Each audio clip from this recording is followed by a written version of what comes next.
Friends, welcome back my channel.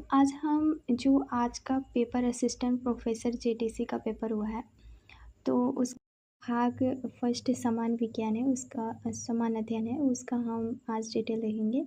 और जो exam हुआ है हाल ही में, जो एग्ज़ाम आने वाला है, उसके लिए भी हमें आइडिया लग जाएगा। तो हम इसको देखते हैं कौन कैसा कैसा क्वेश्चन आया था। पहला क्वेश्चन है रीजनिंग का, जिसमें लिखा हुआ है कि किसी निश्चित कोड भाषा में हिम एस को ACE को 21 लिखा जाता है, उसी कोड को भाषा में SIP टैग को लिखा जाता है, यानी किस प्रकार लिखा जाएगा। तो इसका आंसर होगा 16। ठीक है, उसको डिटेल में आप निकाल लीजिएगा। मिसेस यूनिवर्स का ताज जीतने वाली प्रथम भारतीय महिला कौन है। तो प्रथम भारतीय महिला कौन है, तो सीरी सिंह है प्रथम महिला। और पृथ्वी की उत्पत्ति में संबंधित निहारिका परिकल्पना किसने प्रस्तुत की थी, तो लाप्लास ने किया था।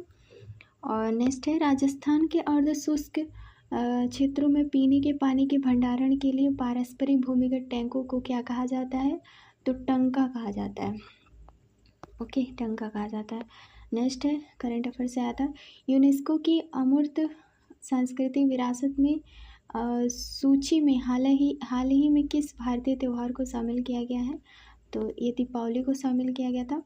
और जब लेड नाइट्रेट पावर को एक क्वथनांक नली में गर्म किया जाता है तो भूरे रंग की परफ्यूमस निकाली जाती है, तो उसमें कौन सा आता है, तो यह NO2 आता है।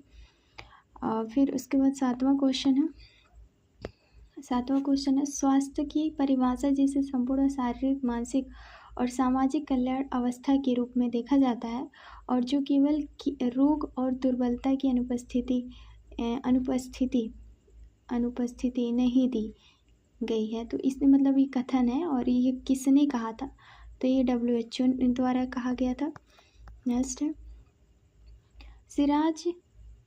सिराज सिकोह के बवान उपनिषद का फारसी भाषा में अनुवाद शीर्षक किसने है, सिर अकबर ने किया था। नेक्स्ट है निम्न में कौन सुमेलित सही सुमेलित नहीं है, तो ये बी वाला सही सुमेलित नहीं है, क्योंकि ये केंद्र राज्य संबंध में है, और ये सम्मिलित है। जैसे 44वां संविधान संपत्ति के अधिकार का मौलिक अधिकार है, जो 300 आर्टिकल 300A में आ गया। फिर उसके बाद आपका 42वां संविधान संशोधन मौलिक अधिकार अधिनियम है। 73वां संविधान संशोधन पंचायती राज से संबंधित है। नेक्स्ट है 10वां क्वेश्चन, भारत के वर्तमान मुख्य न्यायाधीश के संदर्भ में विचार करना है। तो भाई इसमें दिया है, पहला है न्यायमूर्ति यानी सूर्यकांत भारत के वर्तमान मुख्य न्यायाधीश हैं, यही सही है, यानी पहला ही सही है, तो पहला ही सही है, दूसरा गलत है। नेक्स्ट है कॉफ़ी की कौन सी किस्म जो शुरू में यमन में लाई गई थी भारत में उत्पादित की जाती है और दुनिया भर में इसकी मांग है, तो ये कौन सी है, तो आपको बताना है। तो ये अरेबिका है। नेक्स्ट है, अब देखो ये ना पॉलिटी का है, तो ये आपको प्रधानमंत्री के क्रम पूछे गए हैं। तो सबसे लास्ट में आपके BP चौधरी चरण सिंह पहले आएंगे, फिर उसके बाद BP सिंह, फिर HG दोगोड़ा और फिर PV नरसिम्हा राव। तो इसमें आपके पहले आएंगे चौधरी चरण सिंह, फिर आएंगे BP सिंह, फिर आएंगे PV नरसिम्हा, फिर HG देवगौड़ा आएंगे चौथे नंबर पे। ठीक है, नेक्स्ट है ये आपका रीजनिंग वाला क्वेश्चन है, जिसमें आंसर आपका OA है। नेक्स्ट है हमारा 9वीं सदी, इसमें ये 9वीं सदी के खलीफा अल मामून ने निम्नलिखित में से किस अकादमी की स्थापना की, जिसमें दर्शन और विज्ञान पर यूनानी, फारसी और संस्कृति के ग्रंथों का अरबी में अनुवाद करने का महत्वाकांक्षी परियोजना को हाथ में लिया। भाई ये बहुत ही हार्ड क्वेश्चन है, ये आपके मिडिवल हिस्ट्री से है, लेकिन इसका आंसर है आपका बियत अल हुक्मा। ठीक है, तो ये है आपका बियत अल हुक्मा। 15वां वाला क्वेश्चन ये कह रहा है कि खादर मिट्टी बागर मिट्टी की तुलना में अधिक उपजाऊ होती है। खादर नई जलोढ़ मिट्टी है, इसमें महीन कणों की सांद्रता अधिक और कक्कड़ ग्रंथियां कम होती हैं। तो इसमें बताना है, तो इसमें आपका दोनों सही है, यानी आर ए दोनों सही है, आर ए दोनों सही है, तो सी सही है ना। मैं आपको इसका एक डिटेल बता देती हूँ, क्योंकि जो खादर मिट्टी है और जो जलोढ़ मिट्टी है इस सबसे रिलेटेड है, सॉइल से रिलेटेड है। तो जो आपका खादर मिट्टी है, हर साल बाढ़ द्वारा जो लाई जाती है नई जलोढ़ मिट्टी होती है, जिसमें पोषक तत्व अधिक और तथा जो कण होते हैं महीन होते हैं, इसलिए ये बांगर मिट्टी की अपेक्षा अधिक उपजाऊ होती है। खादर जो होती है वो बांगर की अधिक उपजाऊ होती है, ये तो सही है पहला वाला। दूसरा वाला भी सही है, जो खादर नई जलोढ़ मिट्टी है उसमें जो महीन कणों की मात्रा अधिक होती है और कंकड़ कम होते हैं, ये भी सही है, यानी कि दोनों सही है ना। तो 100% श्योर हूँ कि सही है। और इसमें ये बताना है कि कौन सही सुमेलित नहीं है। तो विश्वविद्यालय अनुमोदन आयोग 1953 में आया था, ये सही है। और कौन सही सुमेलित नहीं है ये पूछा है, तो ये हमारा 17वां है, यानी कि भारतीय विश्वविद्यालय अधिनियम 1917 में आया था, ये सही नहीं है। राधाकृष्ण आयोग 1948-1949 में, शिक्षा पर सर चार्ल्स बोर्ड्स डिस्पैच 1954 में आया था। विश्व के किस क्षेत्र में सर्वाधिक ज्वालामुखी पाए जाते हैं, तो परिप्रशांत महासागरीय मेखला पे। 18वां वाला क्वेश्चन है, ये भाई बहुत ही इम्पोर्टेंट है और ये हमें 2 साल पहले भी पता चल गया था कि COP30 का आयोजन कहाँ होगा, तो ये ब्राज़ील में होगा, ये आंसर है। भारत का राष्ट्रपति राज्यसभा में कितने सदस्य मनोनीत करता है, ये बहुत ईजी क्वेश्चन है, 12 सदस्य।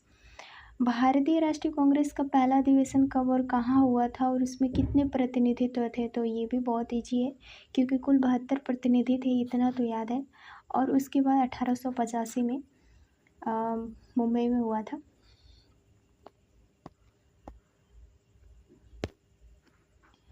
इक्कीसवां वाला क्वेश्चन है, सार्वजनिक ऋण के पुनर्भुगतान के लिए आजकल प्रयुक्त शब्दावली जिसे सब प्राथमिकता दी जाती है वह कौन सा है, तो सार्वजनिक ऋण की बात कर रहा है, सार्वजनिक ऋण की वापसी। और ग्रीन हाउस प्रभाव के लिए कौन सी गैस जिम्मेदार है, तो ये बहुत ईजी क्वेश्चन है, क्योंकि इसमें कार्बन डाइऑक्साइड इन्वायरमेंट से रिलेटेड है।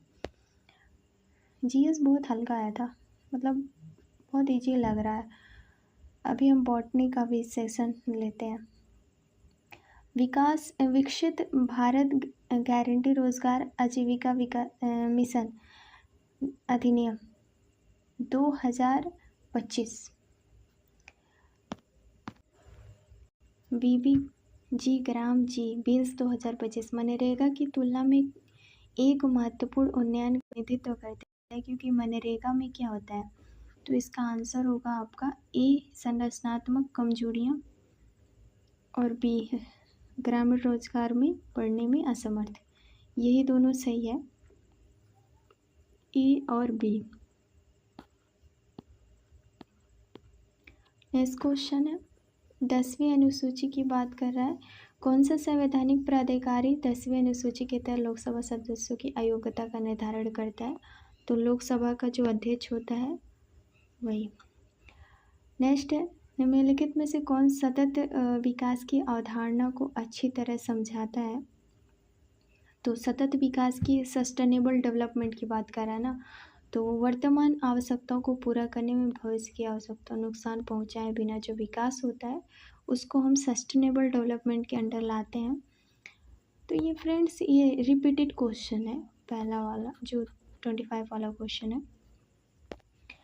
26 है कि व्यष्टि अर्थव्यवस्था तथा समष्टि अर्थव्यवस्था का सर्वप्रथम निर्माण किसने किया था, तो व्यष्टि अर्थव्यवस्था और समष्टि अर्थव्यवस्था का सबसे पहले निर्माण किया, सबसे फ्रेड मार्शल ने किया था इसका, व्यष्टि और अर्थव्यवस्था और समष्टि अर्थव्यवस्था का।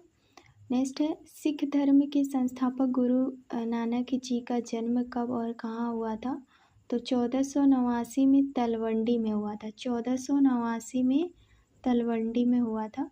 ए ऑप्शन सही है। भगत सिंह निम्नलिखित में से किस संस्था के संस्थापक सचिव थे?